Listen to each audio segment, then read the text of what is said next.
bom predaval o rastlinah, ki so mi nekaj povedale, ampak pravzaprav želim vam predstaviti zgodbo rastlinskega sveta, tega našega slovenskega dela Istre, preko rastlin, ampak mogoče na nek drugačen način, kot smo navajeni, se pravi ne rastline in po območjih, ampak preko rastlin, območjih, kjer rastejo, ampak tudi skozi zgodovino raziskovanja tega območja. Zato sem dal tudi temu predavanju podnaslov Sprehod skozi rastlinski svet Slovenske Istre od Zanikelija do Nature 2000. Jaz bom začel tam, kjer se je dejansko moja pot začela.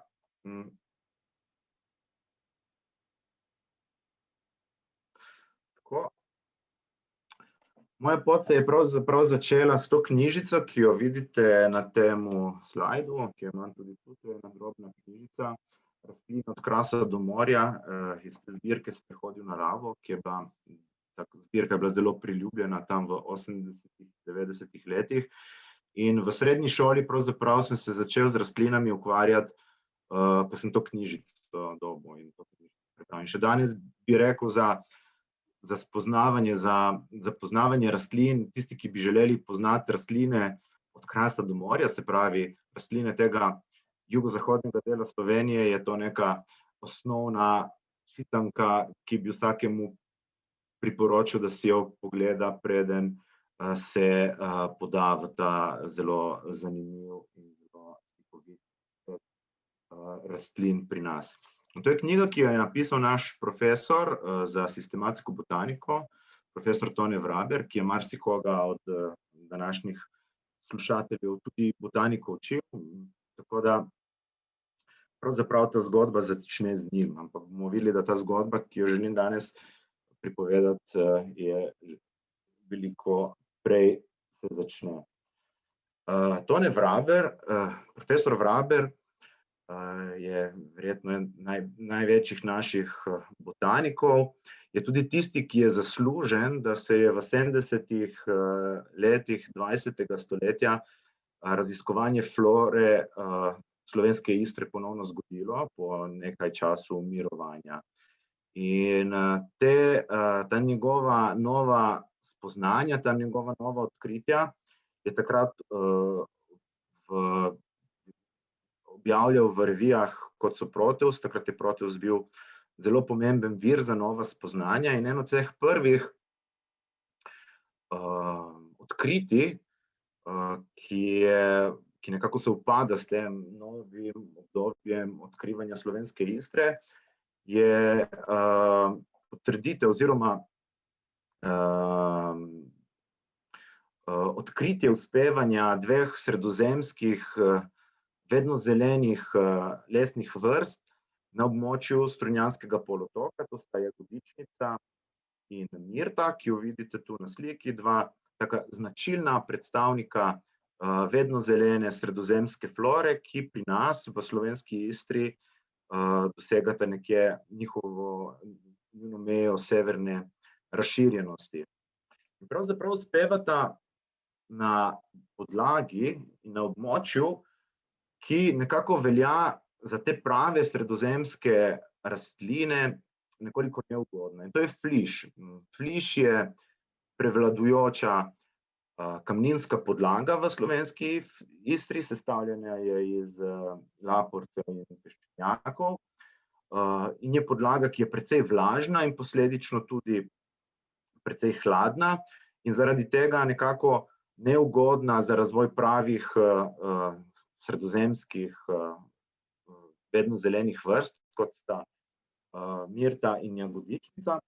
Tako da tukaj na flišu in pri nas v Slovenski Istri, pa tudi zato, ker smo precej severno in zaradi tega, ker ta vpliv toplega Sredozemlja nekoliko peha, so razviti ne pravi značilni sredozemski sestoji, ampak taki, ki pravimo submediteranski, ki niso vedno zeleni in ki jih sestavljajo druge, sicer tudi toploljube vrste, ampak take, ki segajo nekoliko dlje v srednjo Evropo. Ampak vseeno, kljub temu, da fliš ni najbolj primerno,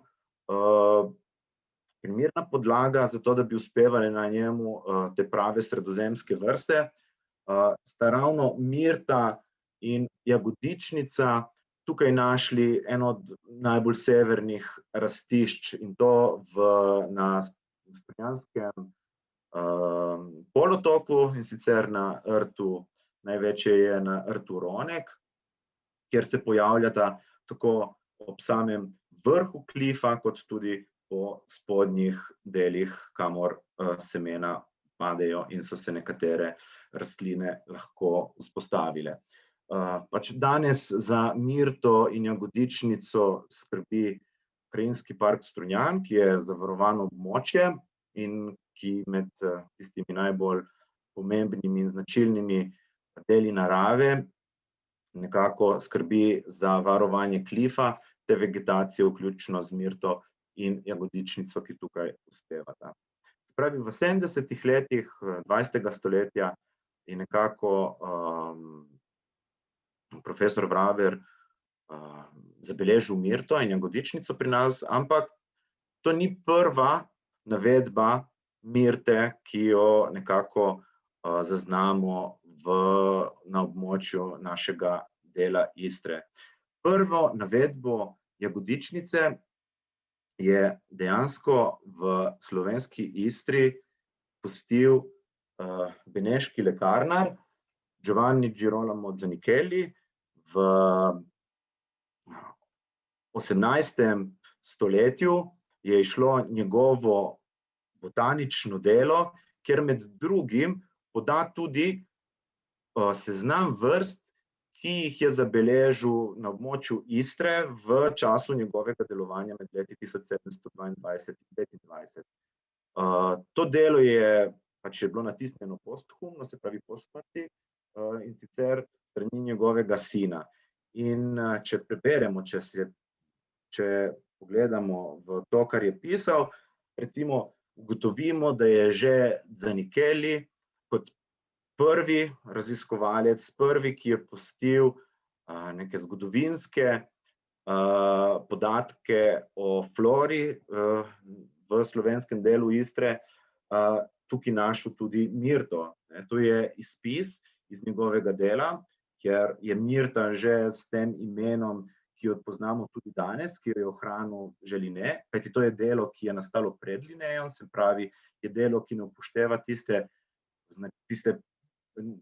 binominalne nomenklature, ki jo je uvedel Linné, ampak to ljudsko, ampak mirto že lahko prepoznamo kot Mirtus communis in piše, da jo je našel na griču Sveti Bernardin, se pravi na Bernardinu pri Piranu, ki je bil nedvomno v času, ko je Zanichelli tukaj raziskoval, drugačno, kot ga poznamo danes. Ampak pravi preporod oziroma pravo nekako razcvet, če uporabimo to besedo, je prava, verjetno, botanike na našem območju se je zgodil 100 let kasneje, oziroma še koliko več. Zanichellija. Poleg teh del Zanichellija danes recimo prepoznamo tudi po imenu, ki ga nosijo nekatere rastline, Zanichellija palustris. To je vrsta, ki jo boste srečali v kakšnih stoječih vodah, sicer bolj redko tudi tukaj na območju Slovenske Istre. Ampak če se vrnem nazaj, pravi razcvet botanike se je zgodil na začetku 19. stoletja, in sicer v tej lekarni, ki je bila last Bartolomeja Biazoleta in katera še danes stoji tam v Velikem kanalu pri Ponterošu v Trstu. In to je bil kraj srečevanja botaničnih navdušencev iz začetka 19. stoletja. Med njimi je bil Biazoleto in med njimi je bil največji pobudnik botanike območja tedanjega avstrijskega Primorja, to je Giuseppe de Tommasini, veliki in pomemben tržaški botanik, ki se je botanike učil pri Hladniku v Ljubljani in je bil glavni pobudnik tržaške floristike v 19. stoletju in verjetno eden od najbolj pomembnih botanikov na tem območju Avstro-Ogrske, se pravi nekje na območju med avstrijskim Primorjem in Kranjsko v tistem obdobju. Tudi pomembno politično vlogo je imel, saj je bil nekaj časa celo tržaški župan. In Tomazinija srečamo tudi pri še eni veliki in pomembni botanični zgodbi, ki se je zgodila v 19. stoletju, in sicer leta 1838 je saški kralj Friderik August II. Obiskal Kranjsko in cilj njegovega obiska je bil Polhov gradec, ker je namreč saški kralj Friderik August II. Je bil tudi veliki botanik, velik ljubitelj rastlin. Zvedel je, da se na območju Polhovega gradca zgodilo pomembno odkritje, to je Blagajev ovčin, in je prišel v Polhov gradec, da tudi sam vidi ta ovčin, to novo odkritje. In leta 1838 je Polhov gradec obiskal, takrat je grof Blagaj, po katerem je tudi ta rastlina imenovana, postavil spomenik temu velikemu obisku na območju Kranjske. In po obisku Polhovega gradca in Blagajevega ovčina se je namenil v Trst, kjer se je srečal tudi z Tomazinijem. Tako da Tomazini na čast njegovega obiska kralja je postavil drugačen spomenik, ki ga danes lahko vidimo, če se recimo konec aprila oziroma aprila ali pa na začetku maja sprehodimo na Slavnik. In to je ušivec, ki ga po slovensko imenujemo bledo-rumeni ušivec, ki ga je Tomazini krstil po temu saškemu kralju, ki je ravno v tistem obdobju naše kraje obiskal, tako da se mu po latinsko reče Pedicularis Friderici Augusti in ima nekako na Slavniku njegov rojstni kraj, oziroma kot temu pravimo botaniki, njegovo klasično nahajališče. In ga lahko ob bok tistemu spomeniku, ki je bil postavljen obisku kralja v Polhovem gradcu, tudi kot takega doživljamo in je posebna naravna dediščina, ki jo moramo varovati skupaj z njegovimi rastišči na vrhu Slavnika. Kako velik je bil Tomazini in kako pomemben botanik je bil Tomazini, pa lahko praktično na vsakem botaničnem koraku skoraj da ne pri nas srečamo. Vsaj veliko vrst, ki jih poznamo in uspevajo predvsem na tukajšnjem območju, imenujemo po Tomaziniju. Najbolj poznani je verjetno Tomasinjeva pokoresa, o kateri bom še nekaj rekel, pa še druge, Tomasinjev petoprstnik, Tomasinjeva kozja brada, Tomasinjeva mačje uho. To vse so rastline, ki so dobile ime po temu velikemu tržaškemu botaniku. Do pravih flor, se pravi do preglednih del, ki so opisale to floro našega območja, pa je preteklo še nekaj desetletij, kajti Tomasini in Elizabeta nekako nista naredila nekega pregleda flore, čeprav je bilo njihovo delo pomembno. To je storil njegov učenec, Tomazini je učenec Carlo Marcheseti, in sicer v delu Flora di Trieste dei suoi dintorni, se pravi flora Trsta in okolice, in ta flora obsega kompletno floro tega širšega območja, tako da pokriva tudi celotno današnjo slovensko Istro, in istočasno tudi flora avstrijskega Primorja, ki pa jo je napisal Čeh po rodu in učitelj v Trstu Eduard Pospíšal. Se pravi, hkrati sta išli dve deli, ki še danes veljata za ključni deli za poznavanje in proučevanje flore tega območja, kljub temu, da štejejo 100 in več let. Se pravi, kompleten pregled flore tega območja, ki danes pač ga ne srečamo. Ne. Ni pa ta širša okolica samo imela svojo floro. Ne.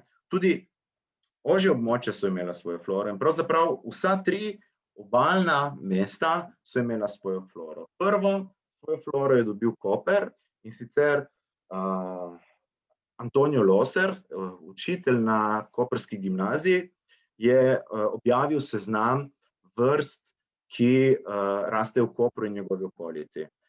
In pravzaprav, ko čitamo ta seznam, ko čitamo to delo, ugotovimo, kako se je Koper, kako se je to območje, ta okolica, habitati, ki so bili tukaj prisotni, v tem času spremenili. Takšen je izgledal približno Koper, kot je na tej sliki, takrat, ko je Loser to območje raziskoval in opisoval to floro. Potem je še eno podoba Kopra in njegove okolice. Vidimo, da je Koper bistveno drugačen, ne. Koper je še vedno skorajda ne otok, ki ga s kopnim semedelo povezujejo te semedelske soline, in pol med Koprom in proti Strminu je velik zaliv, ne, in na drugi strani zaliva so še te ankaranske soline, ki so veljale za ene največjih solin in danes ostajamo samo še nekako v našem spominu. Ne. Se pravi, rastlinstvo Kopra je bilo rastlinstvo na popolnoma drugačnih tleh, na popolnoma drugačnih habitatih, kot jih poznamo danes. Ne. Kajti Koper, če danes pogledamo sliko, izgleda tako. Tam, kjer so bile soline, je danes v večjem delu Luka Koper, in to, da je bil Koper nekoč otok in oziroma da je bilo okoli Kopra območje velikega, plitvega zaliva, danes priča samo še ta ohranjen del, ki ga poznamo vsi kot Škocjanski zatok in ki je nekako še zadnji pričevalec te nekdanje podobe, in smo ga nekako imeli res srečo in moramo biti hvaležni, ohranili v taki obliki, kot ga imamo danes, kajti vidimo, da je večji del nekako spremenjen in rastline, ki jih je Loser zabeležil, na takem območju tudi ne bomo srečali. Ne. Nekaj pomembnih rastlin, recimo, ki jih velja nekako primerjati s podatki, ki smo jih poznali od prejšnjih avtorjev, recimo morsko metličje, to je trava, ki je vezana na te morske obalne ekosisteme. Pomembno je tudi kot habitat, se pravi, gre za vrsto, ki tvori pomembne habitate, to so tako imenovani sestoji metličja, ki so tudi evropsko pomembni habitati, se pravi habitati znotraj omrežja Natura 2000. Je vrsta, ki je razširjena v Sredozemlju samo v severnem Jadranu, sicer iz nekako sorodstva trav, ki so bolj pogoste v severnih morjih in ob Atlantskem oceanu, tako da velja kot za neke vrste ostanek iz obdobij, ko je bilo podnebje nekoliko hladnejše, in te značilnosti severnojadranske obale so nekako omogočile, da se je ta vrsta tudi tukaj ohranila.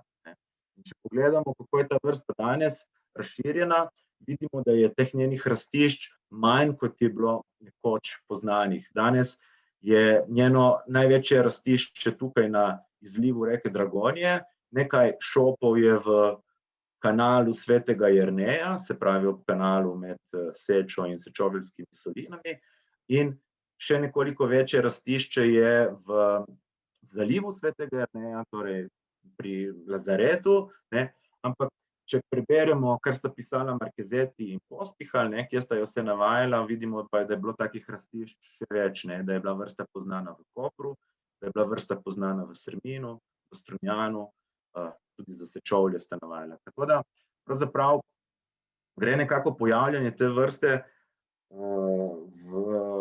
vzporedno s spreminjanjem te obalne črte, obalnih habitatov, ki so tekom zadnjega stoletja v veliki meri izginili, ne, z razvojem naših naših mest.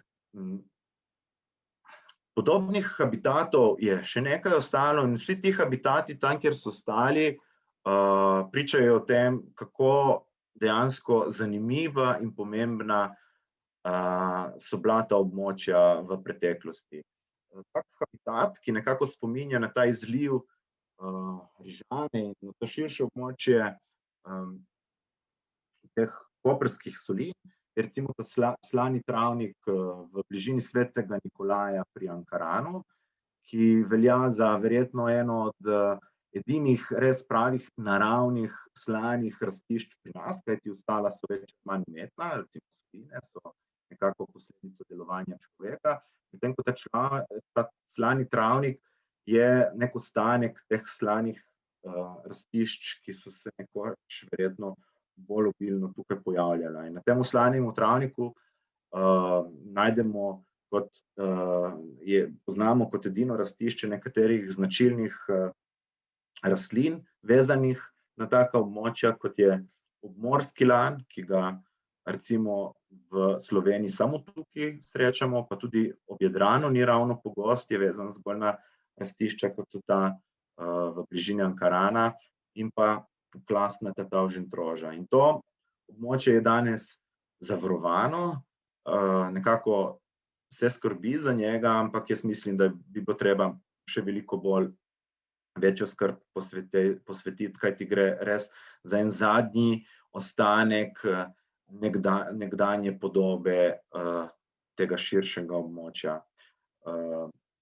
Podobnih takih, bi rekel, bolj mikrolokacij se tu in tam še kje najde.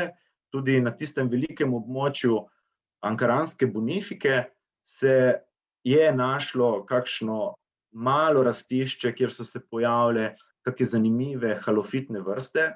Recimo, po več kot 100 letih smo potrdili uspevanje te trave, navadne trnice, to je enoletna trava, ki je značilna na taka vlažna, slana rastišča, ampak malo potem, ko smo ugotovili njeno prisotnost, so se začela spet dela za povečanje luke, za širjenje cest in je to malo rastišče zginilo in danes pravzaprav te trave spet ni. Se pravi, veljala je za izumrlo, smo jo našli in čez nekaj let je ponovno nekako na seznamu vrst, ki veljajo za izumrle.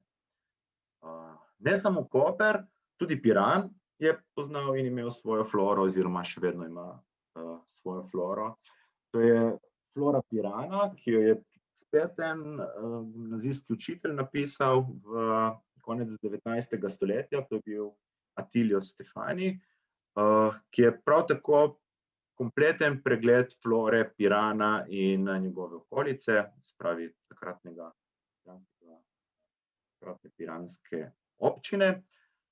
Seveda ponovno kot najbolj verjetno zanimiva rastišča, kot najbolj zanimiva okolja so soline. Danes jih v okolici Pirana še poznamo v Strunjanu. Soline do nedavnega smo poznali tudi v Luciji, tam, kjer je danes marina, tam, kjer je danes veliko parkirišče, ta zdravstveni dom in ostali objekti, je še pred nekaj 40 ali 50 leti območje so prekrivale soline, nekoliko manjše, ampak nekako zelo podobne tistim, ki so danes ohranjene v Sečovljah. No, bili smo dovolj modri, da smo vsa ta rastišča, vsa ta okolja, ki so se ohranila, zavarovali in so danes zavarovana območja in se narava, ki se v njih ohranja, nekako tudi aktivno varuje. In kot najbolj zanimive predstavnike flore solin vsekakor lahko navedemo halofite, torej slanuše, vrste, ki so za njihovo preživetje vezane na območja, ki so slana, kjer je visoka koncentracija soli, in to pri nas v Sloveniji lahko najdemo samo v neposredni bližini morja. In takšna rastišča danes najdemo v solinah, strunjanskih in sečoveljskih, v Škocjanskem zatoku in na tistem malem območju pri Ankaranu. Medtem ko je večina ostalih območij, kjer so prav tako halofiti včasih verjetno množično uspevali, bila v preteklosti večinoma. Niso pa samo soline zanimivost Pirana, floristična zanimivost Pirana je tudi Piran sam. In predvsem ta del okoli piranske cerkve. In Piran poznamo kot nekako kulturni spomenik, ampak k temu kulturnemu spomeniku, ki ga prispevajo razni zgodovinski spomeniki, arhitektura in tako dalje, bi prištel tudi vse rastline, ki so tukaj ostale. To so rastline, ki verjetno so že zelo, zelo dolgo tukaj bile gojene in predstavljajo neko značilno floro, nek značilen uporabno floro, neke uporabne rastline, ki so jih nekoč gojili, bodisi za uporabne namene, se pravi kot zdravilne rastline, kot prehrambene rastline in so do danes ostale na tem območju. Verjetno vsem najbolj znane kapre piranske, ki se tukaj na teh obzidih v okolici piranske cerkve najbolj množično pojavljajo, se pravi vrsta, ki je značilno sredozemska in so jo verjetno že zelo zgodaj sem zanesli in gojili in se je ohranila, ampak še nekatere druge vrste, ki so prav tako bile pomembne, recimo v prehrani, kot je zdravilna boraga, ki se marsikje tako spontano še pojavlja po Piranu, tukaj tudi v okolici cerkve, ampak še kje po vrtovih, po starih piranskih vrtovih srečamo borago kar pogosto. In pa ta pravi brošč, ki je nekoliko drugačen od tega našega navadnega brošča, ki ga srečamo po gozdovih, ki je pa bil nekoč zelo pomemben kot vir rdečega barvila za barvanje tkanin in je prav tako še vedno ohranjen na nekaterih območjih v okolici piranske cerkve. Ne samo uporabne rastline, tudi okrasne rastline so se ohranile ravno na tem območju v okolici piranske cerkve. Okus rastlin, ki so se nekoč gojile, je bil nekoliko drugačen, nekatere so seveda še danes ostale, ampak marsikatera je izginila iz naših vrtov, nekatere so se pa recimo v Piranu ohranile. Tako da najdemo v okolici piranske cerkve nekatere vrste, ki so bile mogoče včasih bolj popularne kot okrasne rastline, niso izvirale od tako daleč kot rastline, ki jih danes gojimo, se pravi, niso bile to rastline iz jugovzhodne Azije, iz Južne Amerike in tako dalje, ampak to so bile rastline, ki so bile sicer značilne iz širšega sredozemskega območja, ampak zaradi njihove dekorativne vrednosti so jih tudi drugod sadili. Drevesasti osles, neapeljski luk, ki bo kmalu pobelil, tiste zelenice v okolici cerkve, rdeča špajka in zlati šeboj. Se pravi, ostanki nekoč popularnih okrasnih rastlin, ki danes so nekako pričevalci. Marsikaterem vrtu jih še vedno srečamo, ampak tam nekako ostajajo kot pričevalci nekdanjega okusa, nekdanjih nekako navad. Se pravi, Koper je imel svojo floro, Piran je imel svojo floro in seveda tudi Izola je imela svojo floro. In floro Izole je prispeval Carlo Marcheseti, o katerem sem že prej govoril, in sicer pisal je o posebnosti flore Izole. In zakaj je bila Izola pomembna? Izola, kot vemo, je nekoč bila otok, to je že v njenem imenu, ampak Izola ni bila samo otok sredi morja, bila je in je še vedno tudi otok apnenca sredi fliša. Ne. Prej sem povedal na začetku, da je za večji del slovenske Istre značilno to, da je geološka podlaga fliš, to je to, kar je označeno iz sivo barvo, temno sivo barvo, medtem ko vsa ta okolica fliša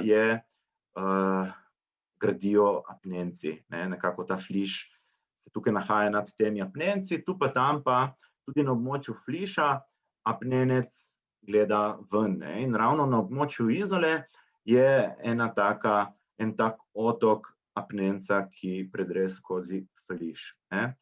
In to je bil najbližji del apnenca morju in zaradi tega je verjetno ta flora Izole bila tako posebna in zaradi tega je Marquesetti pisal o posebnostih flore Izole. In kaj je bila ta posebnost flore Izole? No, najprej, kje je bila ta posebnost v flori Izole? Ne? Izola še pred Marquesettijem, ko jo je recimo, to kar vidite je iz franciskanskega katastra, mesto Izola je bilo nekako omejeno na zgolj zahodni del njegovega polotoka, medtem ko vsa okolica tega mesta, kjer je danes več ali manj pozidano, so bila bodisi polja, bodisi pašniki, bodisi travniki, nekaj je bilo pa tudi neporaslih območij. In počasi skozi čas, recimo to je podoba Izole za časa, ko je približno Marquesetti tudi tukaj deloval, ne, nekaj let preden je bila objavljena flora oziroma ta posebnosti flore Izole, ne, je Izola še vedno izgledala taka, da bi bilo mogoče kje v okolici samega središča najti kakšno zanimivo rastlino. Ne. Ampak do danes se je Izola toliko spremenila, recimo v 50 letih so že to območje na vzhodnem delu Izole zazidali in so nastale tovarne, vrtovi so počasi se spreminjali v stanovanjske objekte, do Izole, ki jo poznamo danes, ki se je nekoliko razširila še v morje, popolnoma prekrila nekako z drugo rabo tal, ne. Tako da pravzaprav te posebnosti flore Izola, o katerih piše Marquesetti, danes niti ne bi morali več prepoznati. In Marquesetti poudarja in nekako opisuje predvsem en del Izole. In to je tako imenovan Promontorio di San Pietro, temu delu Izole še danes pravimo Champiero, ne, kjer je bil en tak apnenčast grič, na katerem je bila postavljena ta kapela svetega Petra, ne. In območje tega griča je bilo pravo botanično razodetje za Marquesettija, ne. Tukaj je srečal floro, ki jo je sicer poznal samo iz juga Istre, ne, ki jo ni poznal iz drugih območij flišne Istre, ne.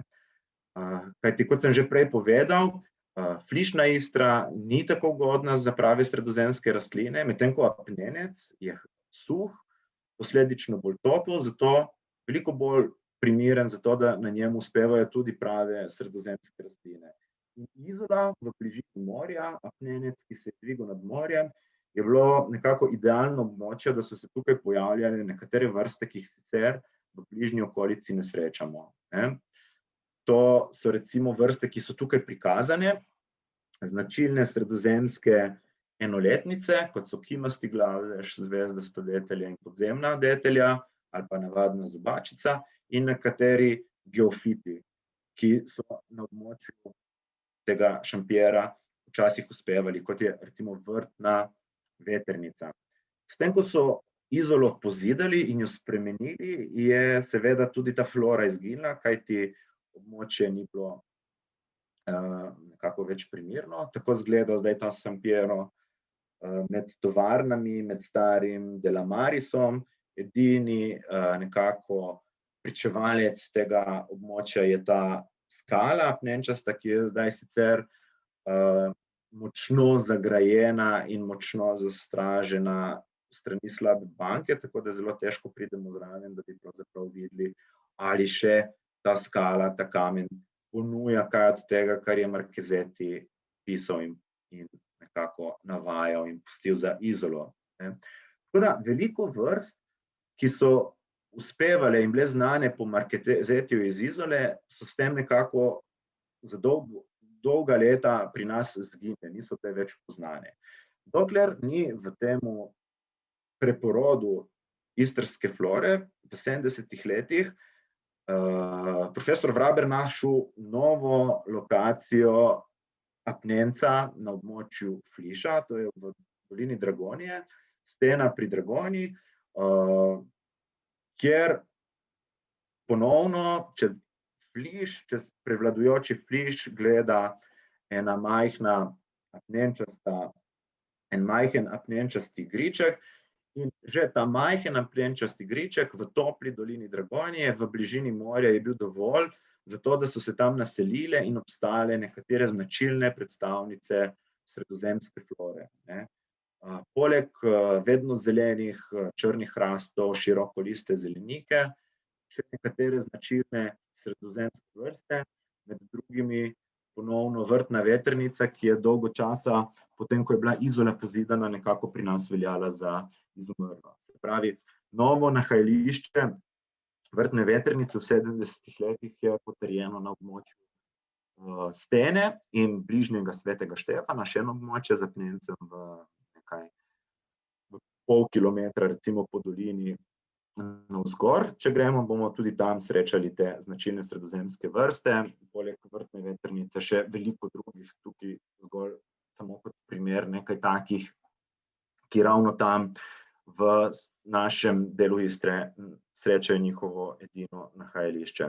Zanimivo je pa brati te stare avtorje, kajti dejansko navedbe, ki jih oni ponujajo, dajo pogled tudi o tem, kako se je flora v zadnjih stoletjih pri nas spreminjala. In to dejansko vidimo lahko na vsakem koraku. Recimo, kako je danes, če primerjamo z tistim, kar pišejo avtorji iz 19. stoletja. Za te tri zlatice, za te tri enoletne zlatice, ti avtorji, to so sredozemske vrste, ki spomladi se pri nas pojavljajo, pišejo, da so izjemno redke. Danes skoraj, vsaj tem priobalnem delu Istre v bližini morja, skoraj ni zelenice, ki ne bi bila prekrita z bodisi drobnocvetno, napihnjeno ali bodičasto plodno zlatico. Že zdaj, če gremo na kak sprehod v Izoli, Piranu ali pa po Kopru in pogledamo zelenice, bomo ponekod videli, da so zelenice popolnoma prekrite z takimi listi, značilnimi ledvičastimi listi. Hitro, tisti, ki mogoče imamo malo boljše botanično oko, prepoznamo, da gre za zlatice in sicer za eno od teh treh vrst, ki sem jih prej navedel. Se pravi, vrsta, ki se je zelo razširila v zadnjih nekaj, recimo temu 10 letih. Verjetno tudi kot posledica delovanja in realizacije tega območja, delovanja človeka, morda pa celo kot posledica teh podnebnih bolj toplih razmer, ki se pri nas pojavljajo in ki so omogočili nekaterim vrstam, da so se še bolj severno razširile, kot bile sicer. In takih vrst, ki so danes bolj pogoste, kot so bile nekoč, je še kar veliko. Če pogledamo, kaj se danes dogaja v flori, recimo še dva taka predstavnika, ki so v besedilih Markezetja, Pospihala in ostalih bila navedena kot redke, so danes pravzaprav ponekod že prav pogoste. Na primer ta metulnica z nenavadnimi ovitimi stroki, navadna škorpionka, to bo spet tam aprila in maja marsikje množično cvetelo tukaj v tem priobalnem delu Istre. Prav tako deljenolistni trpotec, tudi vrsta, ki je veljala nekoč za redko, se danes precej pogosto pojavlja, predvsem ima rada kakšna nekoliko slana, ruderalna rastišča res blizu morja. Če recimo se sprehajamo med Izolo in Koprom, v tem delu med nekdanjo cesto in sprehajalno potjo vidimo množično na celotnem odseku, ampak še marsikje drugje. Nekatere vrste pa recimo sploh niso bile navedene v teh starih tekstih, danes pa so dejansko množično razširjene. Najbolj značilen je verjetno ta krilatoplodni dimek, ki bo kmalu kake zelenice popolnoma obarval rumeno, na začetku aprila ali pa, če bo toplo, tudi že konec marca, bomo kje v Izoli ali pa Piranu videli take prizore, kjer bojo zelenice popolnoma rumene. Verjetno bo marsikdo mislil, da je regrat, ampak ni regrat, gre za krilatoplodni dimek, še eno sredozemsko vrsto dimka, ki se je v zadnjih nekaj letih, desetletjih množično razširila, včasih pa ni bila poznana. In takih vrst, takih najdb je čedalje več in so posledica delovanja. Nekatere vrste prihajajo od blizu, recimo drevesna ovijača je bila pred kratkim najdena v okolici Lazareta, tam, kjer raste morska ta spartina, metličje, kjer raste, v bližini morja raste tudi drevesna ovijača, verjetno vrsta, ki je sicer avtohtona v južnem Jadranu, recimo na izlivu reke Neretve, se pojavlja zdaj tudi tukaj. Verjetno posledica gojitve nekje in pobega iz narave, ampak vrsta, ki ima nekako naravna nahajališča tudi blizu nas. Čebulasti ječmen, značilna sredozemska trava, ki se zelo množično pojavlja ob cestah in je zelo razširjena v južni Istri in z izgradnjo Y in z izgradnjo teh povezovalnih poti je verjetno dobila nekako neko koridor, neko možnost, da se je počasi razširila še proti severu in v zadnjih letih vse bolj pogosto se pojavlja tudi pri nas. Ampak do nekaj desetletij je bila znana samo recimo za okolico Vodnjana in bolj južno. Pred leti recimo je bila najdena v Kopru še ta vrsta Hedisarum coronarium, niti slovenskega imena nisem našel. To je vrsta, ki je sicer zelo pogosta recimo v osrednji Italiji, v severni Italiji, na bolj peščenih, lapornih tleh in se recimo pri nas pojavlja na nekaterih nasipih ob cestah. Verjetno v raznih mešanicah za ozelenitev teh nasipov, verjetno so bile mešanice kupljene nekje v Italiji in v tej mešanici so bila tudi semena te metulnice, ki se je ponekod že prav množično tudi pri nas razširila. To je nekaj vrst, ki so pravzaprav prišle od blizu, se pravi iz naše neposredne okolice. Veliko je takih vrst, ki so pa prišle od zelo daleč, recimo iz Južne Amerike, plodometi, ta rod Sporobulus, Paspalum, prav tako iz Južne Amerike, iz Južne in Srednje Amerike mrkači, iz Južne Afrike ta zajčja detelja, Oxalis pes capre, ki velja za eno od najbolj problematičnih invazivnih vrst v toplem Sredozemlju, se je začela na nekaterih vrtovih v Izoli recimo pojavljati, verjetno kot gojeno, zaenkrat jo spremljamo šele v zelenicah, ampak ne vemo, morda bo se razširila, če ne bojo zime prehude. Ampak kot kaže nekako, kot kažejo izkušnje iz naše okolice, vseeno naj bi bile zime vse povprečno pri nas dovolj hladne, da vrsti ne bi omogočile, da bi se razširila več kot recimo iz vrtnega lončka ali pa kakšne zelenice, ali pa recimo tej dresniki. Vsi poznamo japonski dresnik, pri nas so še druge vrste dresnikov razširjene, recimo ta gomoljasti slakovec, ki so prav tako lahko problematične in invazivne. In še tiste vrste invazivne, ki jih danes že vsi poznamo, ker so tako pogoste in tako razširjene v naši okolici, da marsikomu predstavljajo skorajda že domače prikaze. Recimo v Kopru.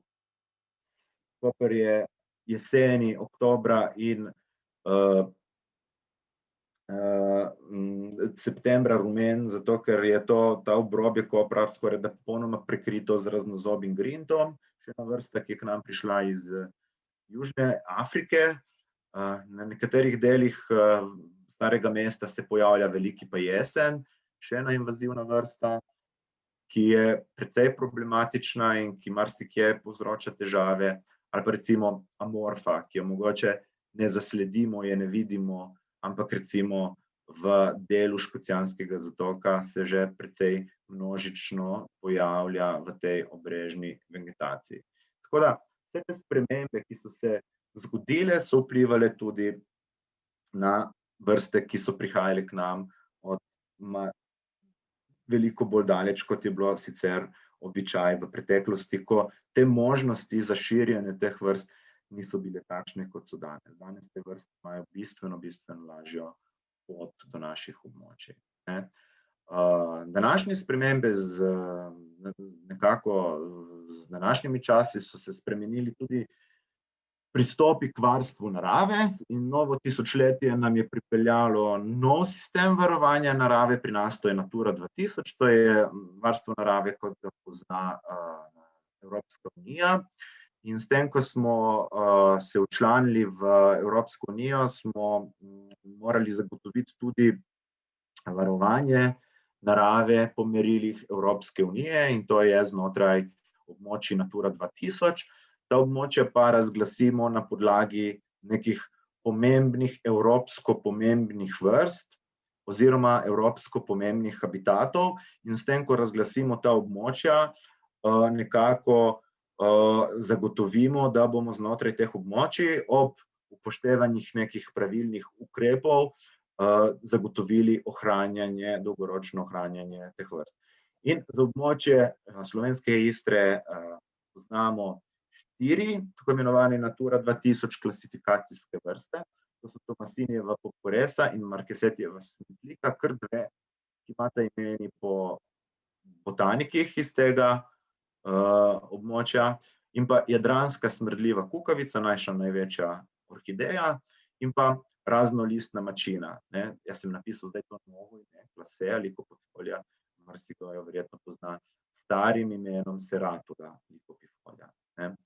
Mislim, da na italijanskem predavanju mislim, da je ostalo še Seratuga. Se pravi, vrste in habitati. In kot najbolj pomemben, verjetno habitat, ki ga varujemo skozi v okviru mreže Natura 2000, so to vzhodno submediteranska suha travišča. Se pravi, ta kraška suha travišča, poznamo jih v različnih oblikah, predvsem po različnih načinih njihovega upravljanja. In pravzaprav gre za znanje, gre za vedenje, ki ni prav zelo staro. Stari avtorji so nam predvsem pustili informacije o flori, kar se tiče pa vegetacije, pa je znanje, ki smo ga pridobili, relativno recentno, tam v 80. in 90. letih je za poznavanje vegetacije na območju Slovenske Istre in predvsem travišč na območju Krasa in Slovenske Istre bil odgovoren predvsem skupina skupaj z Mitjom Kaligaričem, ki je verjetno najintenzivneje raziskoval in prepoznal ta območja, te habitate kot varstveno in biodiverzitetno pomembne. Kraška travišča so habitati, ki lahko obstajajo samo, če človek nanje vpliva, se pravi, samo če človek z njimi gospodari. In ker se je v zadnjih nekih desetletjih ali pa v zadnjem stoletju to gospodarjenje s temi travišči bistveno zmanjšalo, so se tudi ti habitati bistveno zmanjšali. Se pravi, travišča, ki naravno nekako zaradi podnebnih razmer pri nas verjetno kot taka ne bi obstajala, se ob nedelovanju, ob njihovem neupravljanju zaraščajo v gozd, ki je v naših podnebnih razmerah tista klimatska vegetacija, tista vegetacija, ki najbolj vpliva, najbolj uspeva na tem območju. In zaradi sprememb, zaradi opuščanja rabe se je, če to recimo pogledamo na tem primeru, kjer so primerjali ravno Kaligarič in sodelavci, kako se je spremenila raba tal na podlagi podatkov iz katastrov v 18. stoletju in danes, so tisti habitati, ki so bili deležni največjega zmanjšanja. Se pravi, da gre za habitate, ki zaradi neuporabe izginjajo. In izginjajo tudi vrste, ki so na te habitate vezane. In raznolistna mačina je kot neke vrste ambasador teh habitatov, je en od tistih vrst, ki jo v okviru omrežja Natura 2000 varujemo in z njo varujemo še vse vrste, ki se poleg nje na traviščih pojavljajo, in s tem, ko varujemo travišča, tudi ostale vrste, ki se na teh območjih pojavljajo. Mi smo lansko leto zaključili en projekt skupaj z sodelavci iz kolegi iz Hrvaške, to je bil projekt Like, življenje na kraškem robu, kjer smo se mačini posvetili in smo mačino tudi intenzivno proučevali, kartirali smo njeno pojavljanje, beležili smo njena rastišča in vegetacijo, v kateri se pojavlja. In to je recimo prikaz razširjenosti, kjer je mačine največ. Največ je na tem območju med Rakitovcem in Žbevnico, se pravi na tem obmejnem, čezmejnem območju, ki ga poznamo kot Žbevnica, Kavčič, Lipnik in še tukaj Kojnik, ne, in predvsem na tem južnem delu so največja nahajališča, še vedno največja, se najbolj številčno mačina pri nas pojavlja, nekaj je še severno od Rakitovca, nekaj je še med Zazidom in Podpečjo in nekaj rastlin je bilo tudi zgodovinsko poznanih in recentno tudi potrjenih tudi na območju Slavnika. Zato, da smo mačino preučevali, smo preučili pravzaprav vsa travišča, vsa ta suha kraška travišča, ki jih varujemo znotraj Nature 2000.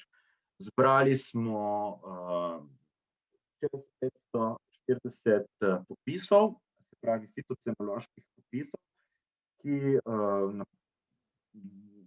v okviru katerih se popiše po specifični metodi flora na območju rastišča, travišča, ki ga popisujemo, in se posameznim rastlinam da neko vrednost glede na pojavnost te vrste na tistem sestoju. Takih popisov smo veliko pridobili iz literature, veliko smo jih tudi na novo naredili na popis in jih primerjali med sabo in ugotovili, da pravzaprav moramo zelo, zelo paziti, ko varujemo neko rastišče, nek habitat, kot nek enoten habitat, recimo vzhodna submediteranska travišča, da tega habitata in da teh razmer ne poenostavimo. Kajti razmere in razlike na podlagi teh popisov so lahko zelo velike in tipologij teh različnih travišč, ki jih tukaj srečamo, jih je veliko. In ne moremo za en habitatni tip, za en enoten habitatni tip predlagati nekih enotnih smernic, kajti se ti habitati med sabo toliko razlikujejo, da je vedno potrebno precej dobro jih poznati, na podlagi tega tudi primerne smernice zanj predlagati.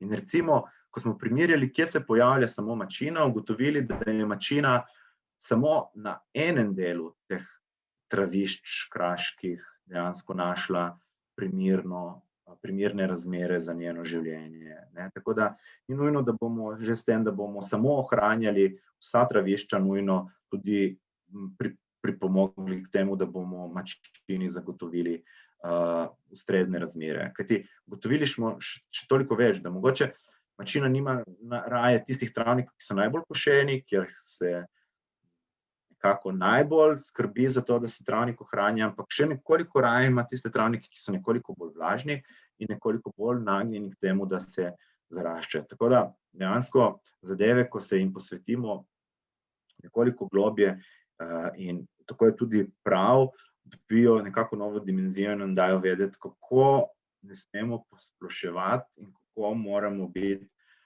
presneto pazljivi, kadar ohranjamo, kadar proučujemo in ohranjamo takšne habitate. Drugi habitat, ki smo se ga prav tako nekako posvetili v okviru tega projekta Like in ki je tudi habitat, ki ga varujemo v okviru Nature 2000, so karbonatna skalna pobočja z vegetacijo skalnih razpok, še Natura 2000 habitat, kateremu pripada praktično celoten ta stenski del kraškega roba. In vrsta, ki je najbolj emblematična in najbolj značilna in tudi Natura 2000 vrsta, ki jo tukaj srečamo, je Tomasinijeva podpresa, istrski endemit, ki dejansko povezuje celotno Istro, kajti razširjena je od Glinščice čez Kraški rob, kjer poznamo na 3 nahajališčih, do okolice Buzeta v Istrskih Toplicah. Poznana je bila tudi iz okolice Nugle, ampak v zadnjih desetletjih je tukaj več nismo našli. Tako da je endemit vsega poznan samo na 5 lokalitetah. Vrsti smo posvetili precej pozornosti v okviru projekta, tako da veliko novega znanja imamo, tudi kar se tiče njenega varstva. Če je problem, če je težava travnikov ta, da na travniku ni več ljudi, je težava sten in Tomasinijeve podprese ta, da tam, kjer nikoli ni bilo ljudi, je zdaj veliko ljudi. In na območjih, kjer je podpresa, se tudi zelo radi zadržujejo plezalci, in dejansko si delijo isti habitat, tako lahko temu rekli. Tako v Glinščici, kot v Ospu, v Črnem Kalu in do nedavnega tudi v Istrskih Toplicah, dejansko na rastiščih, kjer je uspevala Tomasinijeva podpresa, se izvaja tudi športno plezanje in marsikje se je to pokazalo kot problematično za njeno ohranjanje.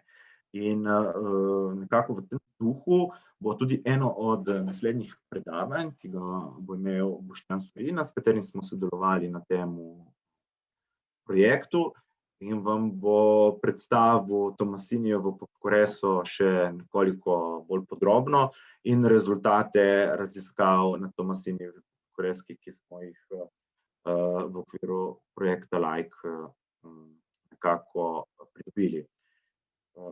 Tomasinijeva podpresa dejansko je vrsta, ki povezuje naš prostor, ki povezuje našo zgodovino. Opisal jo je Marquesetti in jo poimenoval po Tomasiniju. Je vrsta, ki povezuje Istro v eno veliko enoto in ki predstavlja nekako emblem za njeno ohranjanje, za njeno varstvo. In s Tomasinijevo podpreso, verjetno našo tisto najbolj markantno, težko je mogoče to povedati, ampak verjetno najbolj pomembno vrsto, bi tudi to predavanje zaključil in se vam zahvalil za vašo pozornost.